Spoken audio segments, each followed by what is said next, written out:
Hello, and welcome to another edition of the Public Affairs in Practice podcast. I'm thrilled to be joined by John Harrington, who's the editor of PR Week, and also the host or co-host. John, I'm not sure whether you're fully in charge of their Beyond the Noise podcast, which is a listen for me. Certainly my listening list each week and fortnight. Look, John's very kindly agreed to talk to us about his work at PR Week and his communications and public affairs sort of trends and thoughts. So, John, look, thanks very much for joining us, and looking forward to chatting. Likewise, good to be here. Thanks, Stuart. Well, look, John, do you want to start by just giving us a little bit more of your background? Because you've been at sort of PR Week for, I'm going to say, well, a long time, but been editor for about 5 years now. Is that right? Yeah, it's going to be 5 years this autumn, and it's going to be 10 years this autumn since I joined PR Week, first of all. So it's been quite a while. I joined from different trade media. I was writing about the sort of pub industry initially, and then I went into sort of wider leisure and hospitality, eating and drinking out sectors. And then I swapped pubs for PR, moved to Haymarket and to PR Week. I've been there ever since. So it's been quite a decade, really, hasn't it? You think about all the things that have happened in that time. A huge amount. And so give us an idea of your sort of typical day. What does an editor of being PR Week involve? Yeah, well, we're in the office Monday, Tuesday, Wednesday. So if you like, they're the more typical days. So we'll get in and the first couple of hours will focus on our morning bulletin, which usually comes out between 11 and 12. So I'll be talking to our news editor sort of constantly and to our reporters about what we've got coming up for that. What we may need to, sometimes we might rush up a breaking story, or we might sort of hold something over till later. So a lot of that is that kind of horse trading about what goes in, what goes out, what stays out. So that's the first few hours, and then we talk about things like the sort of headline little comment piece we get at the top of the daily news. So Siobhan, our news editor, and I will kind of talk about that as well. And then Monday, Tuesdays, we have sort of editorial meetings. The Monday one is for our news team, and the Tuesday one is with the wider team. So then we'll talk about, what we're going to be doing for the days ahead. We'll look at our analytics the previous week, which is something we do a lot now. We look at which articles have done well and which haven't, and what we can learn from it. You hope not to be in the list of the kind of effectively failed articles, which we sort of get, but we try not to be too harsh on those. And I have plenty in there. I have had plenty in there over my time. And then it depends. It's sort of other stuff that's going on. I mean, a lot of my time, depending on the time of year, is in meetings with our other divisions. So with our awards team, with our conference team, sometimes with our commercial team, talking to our sort of digital people when it comes to sort of production and design, but also keeping the almost constant conversation with the news team about what's coming up. And a lot of the time they ask me for my view on things. And I sort of give them, suggest contacts and other angles on things. So kind of trying not to micromanage, but at the same time trying to keep things on an even keel, and also being there as a sort of, someone to turn to if they've got questions. So that's probably a long-winded way of saying quite a lot of stuff. So some structure, but also we just have to be reactive to what's going on. But at the same time, I'll probably talk about it a bit later on. There's the sort of longer-term stuff that we're working on as well. So the Top 150, the Power Book, our Pay Gap project, for example, and other sort of big projects we have throughout the year. So it's a kind of balance between the day-to-day, week-to-week, and also stuff that might not go live for 6 or 8 months. So lots of balancing. And when you do the podcast, now forgive me, so we've got the main Beyond the Noise, which is every 2 weeks, isn't it? Is that right? That's right. Weekly to one, or is in the other weeks, if that's right? Yes, that's right. So we have so it's Beyond the Noise, and then Noise in Brief. It's a shorter one that's based on what's been going on the last week or so. And the idea is, although it varies a bit, the idea is Noise in Brief is more the news team. And I get involved sometimes and they sort of discuss what's hot, what people are talking about, and some analysis on it.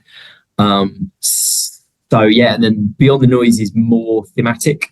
So we'll usually have a guest and talk about a big issue, but not necessarily what's been happening in the last week. It's the idea is it's slightly more evergreen, really, that sort of stuff. So big issues like, if you think of AI to social media to agency margins to, you name it. We've kind of covered it probably by now. Yeah. And you have to fit those in around the day job as well. So it's become absolutely part of the day job during the number of years that you've been doing it now as well. Yeah. So we have, I say we're part of Haymarket. It's quite a big publishing company. And we have a studio in our office in Twickenham, which is where I am now. And we have a slot from 2 to 3 p.m. on Tuesdays. And if you go over that, another magazine will kind of do the sort of Jurassic Park thing of like sort of glaring in with the like the velociraptor. You get that, and then we have to do that sometimes as well. So it's quite specific, our time. We can't, I mean, there might be a bit of wiggle room depending on how nice the magazine after us feel like being and that sort of thing, but generally 2 to 3 p.m. is our slot to record. But we have a great podcast team that edit it really quickly, and usually the podcast will be up within 24 hours of recording it. So that's pretty good. No pressure on this one, obviously. I'll apply that to our production team of Callum. Yeah, but so that all works. And it's nice to have our studio in there as well. But you're right, we have to work the podcast around the other stuff. But we kind of try to think of it. We try to sort of integrate them all, really. So quite a lot of the time, particularly if it's for noise in brief, we try to have we'll have someone in talking about something they've just written.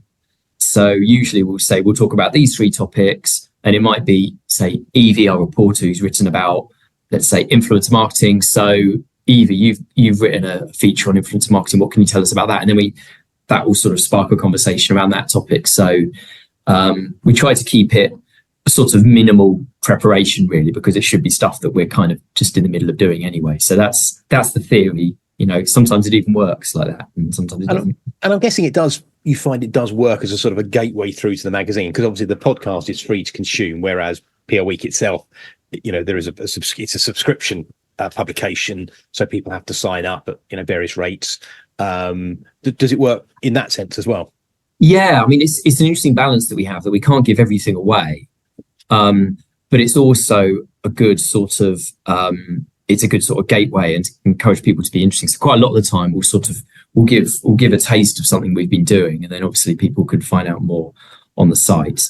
But also, on a kind of business level, we have targets for growth of our podcasts, as we do for traffic in the titles. So we can't just see it as a kind of, let's just get that out the way. We've got to kind of really try to make it engaging. So yeah, it's another big task of what we do. So it's got to kind of stand on its own 2 feet. But as I say, there is that balance about how much you give away. But usually we try not to overthink it, because you'll only ever get just a little taste of what we've got in those podcasts anyway. So yeah.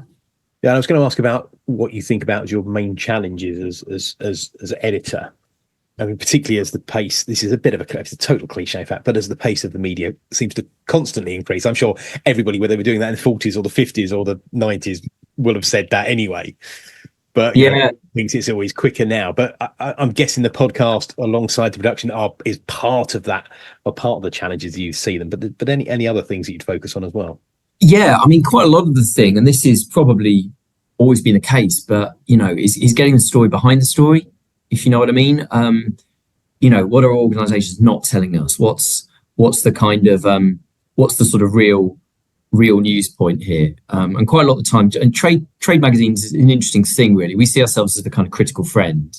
So we don't want to not write about things that are happening that might be uncomfortable or negative for some people, as long as it's true and we can justify it. We've got to write about these things because it's actually important. And there's a theory that someone told me a while ago. So this is a bit of a tangent, but that, sort of writing negative news actually makes people feel better, because people feel it's not just us. So if we write about an agency struggling, for example, people will say, yeah, I'm so glad that I'm not the only one who's been having these difficulties. We get that a lot. So getting back to your question. So a lot of the time it's a case of kind of trying to get those elements of the story that aren't just the sort of surface level, we've won this account, we're thrilled. A lot of the time it might be who had it previously, what's happened there.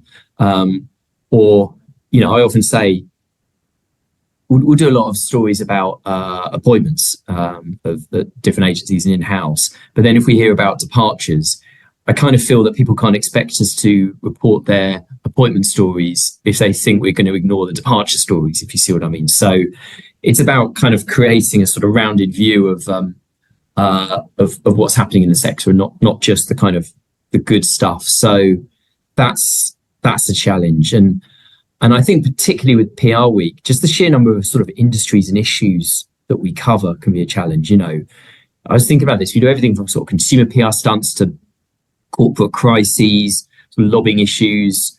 I mentioned influencer marketing, the kind of future of social media. All of this sort of stuff is relevant to our beat. And, to try to be somewhere near an expert on all of them is pretty tough. So you've got to kind of keep a close eye on things. So that's a bit of a challenge, and also sort of identifying what people actually want from them. And part of the difficulty is people don't necessarily tell you. People might say, "Oh, it's really great you did that article on that topic," but quite often that topic hasn't actually done that well. Not that many people are reading it, which sounds strange. But there are some topics that it's almost like they're worthy topics that we feel we should cover, and people probably think we should cover them as well, but they don't actually read them.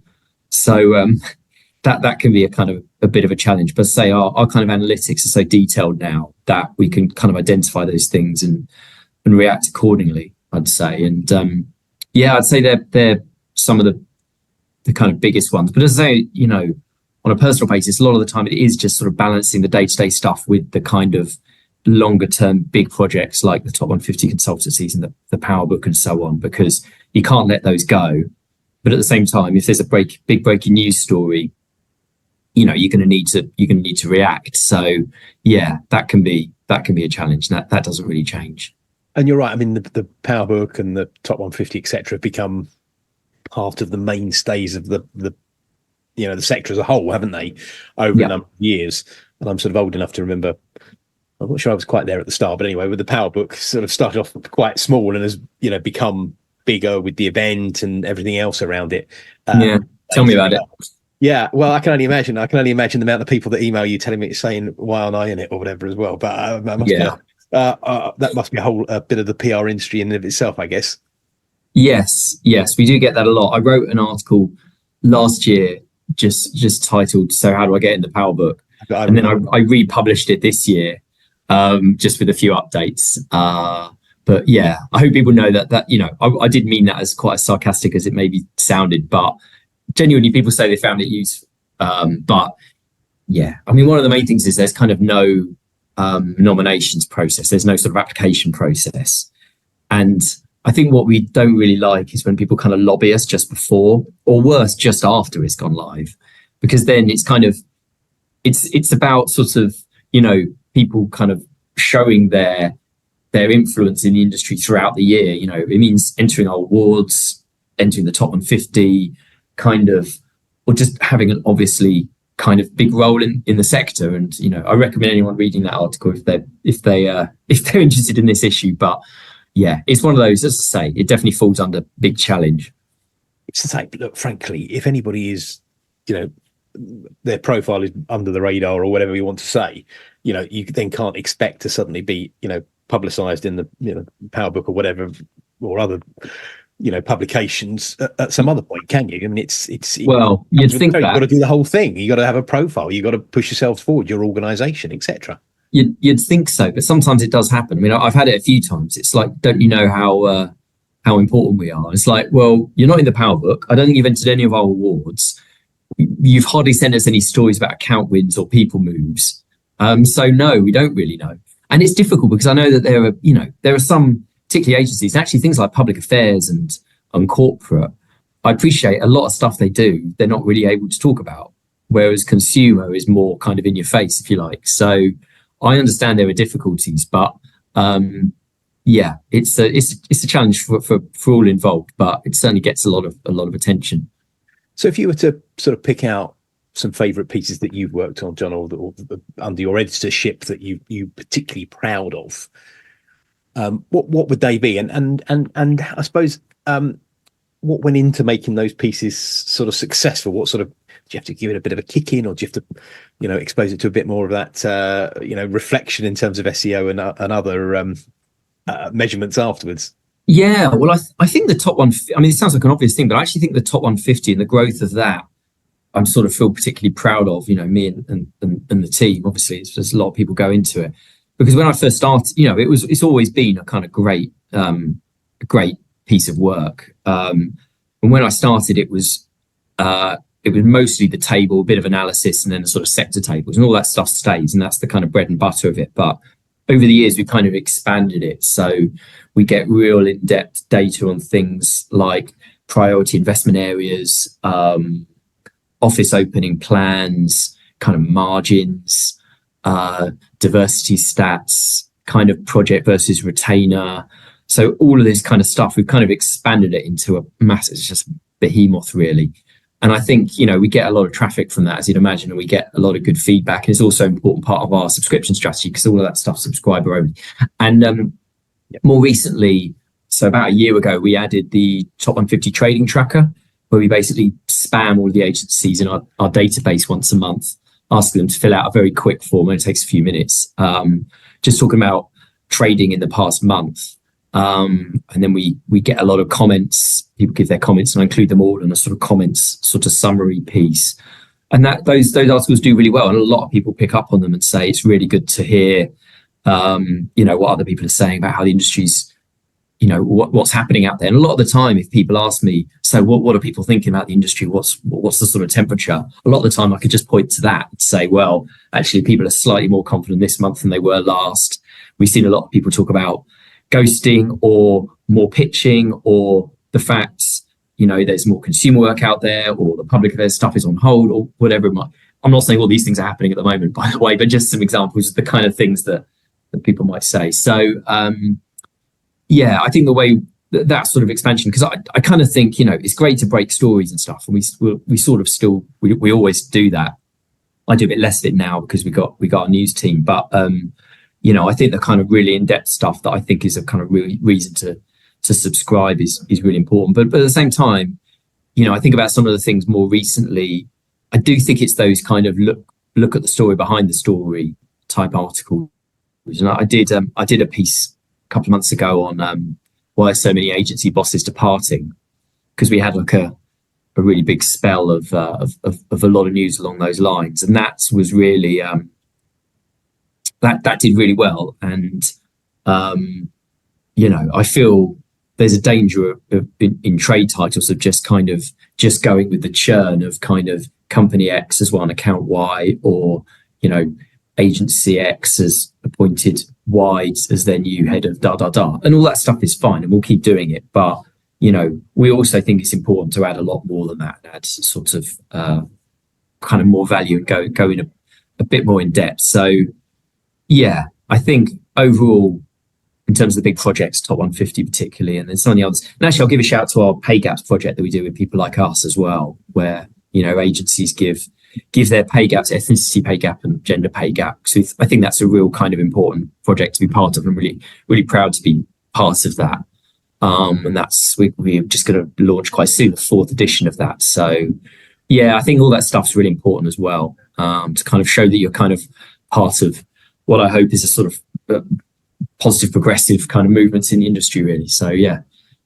Well, it gives you the data and the evidence that you need. I firmly believe so, that rather than sort of think, well, I think there are more mergers this year, or those big companies are doing well, but it's squeezing the smaller independents, or whatever it happens to be. You can say, no, look, this is where we're at. As you say, if it was a number of bosses, leaving, if that's a trend or a thing that's happening, you've got the evidence to then be able to point to that. It's really satisfying to be able to tell people like really good nuggets of information you found yourself. So one of the main ones this year with the top 150 was because the first time we tracked growth against inflation, so growth in the top 150, and actually sort of inflation and the top 150 growth were the same. So there was 0 real terms growth in the top 150 for 2023, which is the first time in recent times that that's happened. Even the previous year, when inflation was higher, real growth was 7 point something %. So it was a dramatic change. And that kind of is the sort of background to a lot of the problems agencies were having with margins and so on last year. So all that stuff.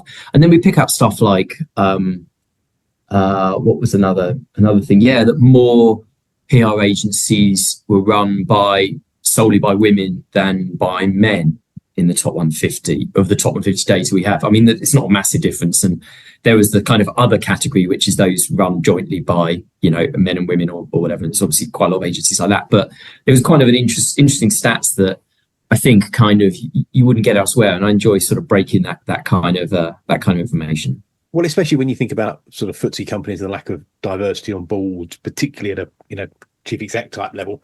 Basically, it's all old white blokes. Yes. Running it. To actually be in a profession where I'm not sure about the ethnicity side of things, but certainly obviously more of a mix between male and female led organisations is just shows that we're, well, I was going to say slightly ahead of the curve. I'm not sure we are in many ways, but in many other ways we are. But you have to.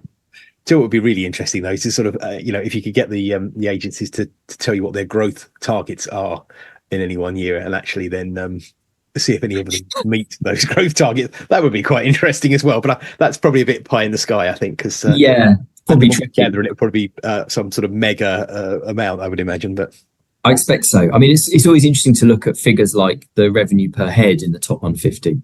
Sometimes that's quite telling. We see some agencies where it's down to like 45, 50 grand per head, which is worrying. And then you see others where it's like 350, 400 grand per head. So it really shows the kind of divergence of this industry, I think. Yeah, I was going to ask you more about sort of trends. I think we've sort of covered that, but obviously my side is more the sort of the public affairs rather than the other. But as you mentioned, very many different aspects of the PR profession that you cover, particularly in terms of public affairs. How do we fare? Do you tend to get more public affairs stories or less, or is it just a smaller part of the overall profession? Well, it's a very important part, and increasingly it's kind of interlocked with other areas, particularly corporate. And that's something we really saw in the perma crisis era. I remember sort of looking at the top 150 over several years. Since 2016, the start of the perma crisis in my mind, with the EU referendum and Trump, we saw that those agencies that combine those two, corporate and public affairs, were kind of really taking off because you increasingly can't really separate them. And also pharma and public affairs. I mean, for obvious reasons, pharma is you can't really have a big pharma company without fantastic public affairs function. And, the growth of the corporate affairs function more generally, and obviously public affairs is a huge part of that, has been massive. We've seen the in-house corporate affairs directors become these kind of super roles within organizations that are really kind of taken off. And I think you literally can't have that without public affairs. So I think that's been a massive theme, the kind of intertwining of public, particularly public and corporate, but also, internal comms with that, and quite a lot of digital and social stuff as well, I think has been huge. But, I definitely think the kind of specific public affairs world has had its particular challenges. I mean, one of the more recent ones obviously been the kind of the election year, and the kind of the growth in this country of the kind of labour divisions, or kind of bringing in labour expertise and things like that has been a massive theme. But also a big challenge as agencies sort of kind of moulds themselves into something for the kind of what we assume is going to be the Starmer era. But I mean, I think a lot of when I think of public affairs, I think issues around, we spoke about diversity earlier on, and I think public affairs has probably got a bigger issue with that than a lot of other parts of the sector. And I think it's historic, isn't it? It's been a world for kind of university educated white blokes, frankly, for a long time. And I think, there's a real will to kind of change that in public affairs, and it's hard. And I think that's going to be one of the sort of crucial issues that the sector has to deal with, I think. And there are many things going on, and we see a lot of them. So don't know if I answered your question then. No, you did. And no, I think you're right. Particularly in terms of the diversity across the piece in public affairs.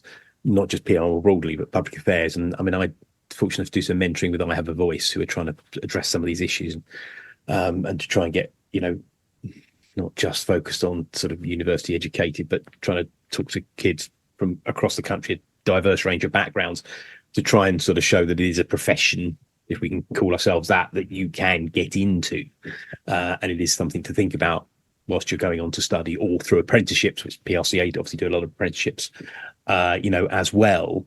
But it is not. I mean, sorry, it's not just the white bloke type thing.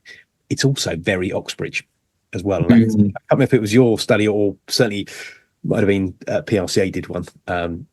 Apologies, I can't remember who it was, but the educational lack of educational diversity, as well as all the other aspects of diversity, is pretty stunning, frankly.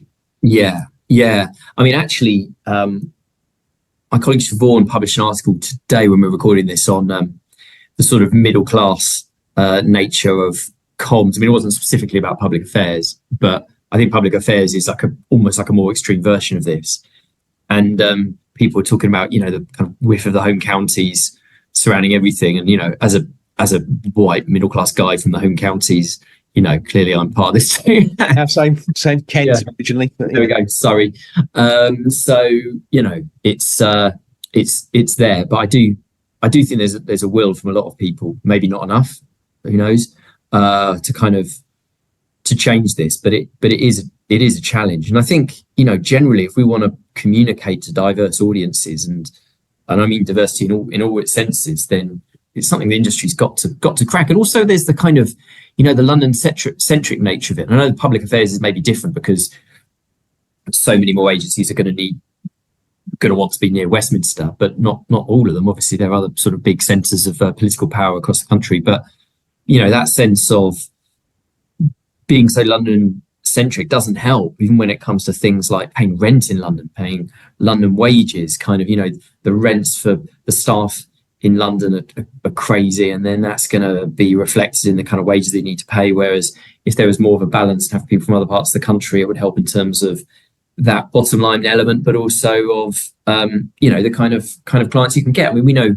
quite a lot of clients, and you look at some sectors like, for example, supermarkets. They're really keen, from my impression, is to have clients that to have agencies that have got that kind of finger of the pulse of what's happening in Darlington and in Cornwall and in South Wales and in Inverness, and not just about what's happening in within the M25 and surrounding counties. So that's I think that's such a crucial area if this industry is going to kind of thrive in the future. I think I agree with that entirely. I mean, I think you highlight a couple of different issues for public affairs, but communications professionals generally. I mean, one is that a lot of the pressure to be more open and more diverse will come from clients, so they will, and rightly, ask about, okay, tell us more about the team, not just he or she's got lots of experience doing X or Y or Z, but actually what are they like, where are they from, those sorts of questions, and how you bring new people into the sector as well. So that sort of challenge. And I think particularly from the political side of things, from the public affairs side, devolution can play a hugely beneficial role, not just in terms of taking the weight and the pressure off Westminster, but also then opening up more opportunities for Leeds, Manchester, Liverpool, so the mayors, the devolved institutions, obviously West Midlands as well as, and others as well as Scotland, Wales, Northern Ireland. But that helps. But I think also MPs will see. I mean, as you rightly said, it's an election year. As we speak, we're in the middle of a general election. The group of MPs that will come out of these elections will look and sound more diverse. They will look and sound different from the previous, group that were in there. And if any public affairs firm is trying to engage with MPs, peers and others as well, obviously, but MPs particularly from diverse backgrounds, just to send the old usual suspects in there to have that conversation just won't resonate as well. It just doesn't build the relationships in a way that good public affairs is about building relationships, I think. Yeah, I think that's a good point. And I think that, we expect to have a hell of a lot more Labour MPs, and chances are more of them are going to be from, less of the Oxbridge background. I know I'm stereotyping a bit here, and obviously there are a lot of Labour MPs from Oxbridge backgrounds. And there are lots of Tory and other MPs that didn't go to such institutions. But in general terms, it's going to be a different makeup, at least a marginally different makeup. So I think that sort of stuff is crucial. But it's a challenge, isn't it? It's sort of it's a kind of having to change a situation that's been there for a long time. Yeah, and just say as a white bloke of a certain age from Kent, at least I went to the University of Aberdeen, so I'm not a yes. Well, I'm Oxford Brookes, so same city. Yeah. I mean, we got used to the kind of jibes, but it was quite good. We didn't care. We were more fun. We had better music venues. Yeah, you see, that's what it's all. I mean, look, it's all about the pastoral stuff around the university experience. Not just the fact that you get to go to a quad or whatever they have. Absolutely. Oxford. Yeah. Anyway, but look, so sorry about that. But slightly, not that anything rude about people that went to Oxford and Cambridge. Anyway, so looking ahead, John. So what do you think? Particularly in public affairs, but PR more generally as well. How do you see things changing? Because you get to see how it has changed over those years that you've been editor and involved as well. Any particular trends? Any as a commercial operator in that sense, opportunities as well. Where do you see the opportunities that professionals should be aware of? Do you think? Well, I think sort of focusing on public affairs. I think that I don't know about you, but I feel that sort of pure public affairs campaigns are probably not really much of a thing anymore, if they ever really were. I mean, I find that a lot of the successful ones really go in heavy with other forms of communication. And, I guess this is probably a tried and tested way of doing it, but you get the sort of communications through, media relations and the sort of, more traditional comm stuff, and also working on kind of digital side, mastery of social media, as well as the sorts of more traditional public affairs. So I feel that the future is there for those that can master these channels. And you look at this election, people, you hear the term TikTok election. I think that's probably a bit of an exaggeration, but there's certainly been a lot of focus on that and a lot of discussion about how much Labour in particular has been focusing on that channel and generally done it pretty well with, its kind of memes and sort of funny clips that have probably resonated with a certain audience. So I feel that that's a big opportunity, sort of becoming part of that world, and maybe bringing people in who aren't of a traditional public affairs background will kind of help with that. Indeed, that's what's been happening with government comms and party comms there, I'd say. I think that on the sort of business model side, I kind of think public affairs agencies are increasingly going to become part of larger units, if you like.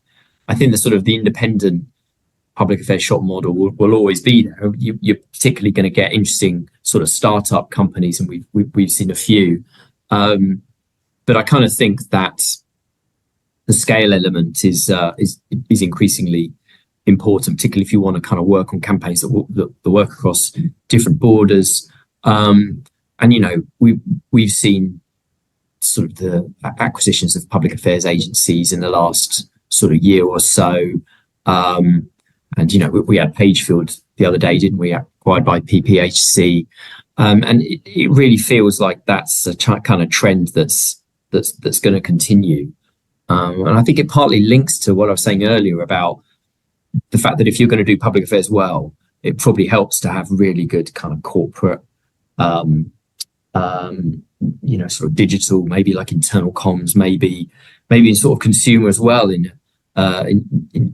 its own way can be useful. So I feel that that's something that we can expect to see more of, really. And I think in a way it probably links to some of the challenges we've had of sort of squeezed margins and the business model just being tougher, that actually being part of a bigger operation can have its benefits. And obviously there are a huge number of challenges involved in this, but I feel that that's where things will be going. And research generally, one thing I should probably mention actually about the sort of opportunities and the big themes in public affairs is the sort of the depth of research that public affairs agencies and divisions are producing now. for their clients and for the sectors, and being used either as a sort of direct client benefit or as a kind of marketing tool, really, to show the kind of things that they can do. I think is really notable. So yeah, I think we can expect more of that too. Yeah, no, I think you're right. Public affairs isn't just about public affairs, if it ever was, but it is much more ingrained in these other aspects of communication. I mean, the way I always view it is that public affairs, obviously, politics and political decisions and public policy are sort of at the heart of what we do, but we often have to pull on the levers to make sure that we have the influence on public policy that is effectively what we're seeking. And I think particularly for smaller operations, do they bring that other form of expertise in, or do they make partnerships with, or do they simply build it to a size where, as you say, John, over a period of time, some of these organizations now then get sort of bought up by larger often FTSE PR firms, then bring it into the organization. So I think for anybody running a consultancy, deciding what sort of public affairs consultancy and having some view about what their future may be, even from the off, I think is quite important now. I think we've definitely, interestingly, seen some kind of new entrants into the market in terms of buying agencies, and not just public affairs, but public affairs has been part of it. Because before that, we had obviously the big Marcoms holding companies have been buying agencies. They haven't bought many PR agencies in recent years. There's been one or two, or sort of specialist kind of digital ones, has been the most of it.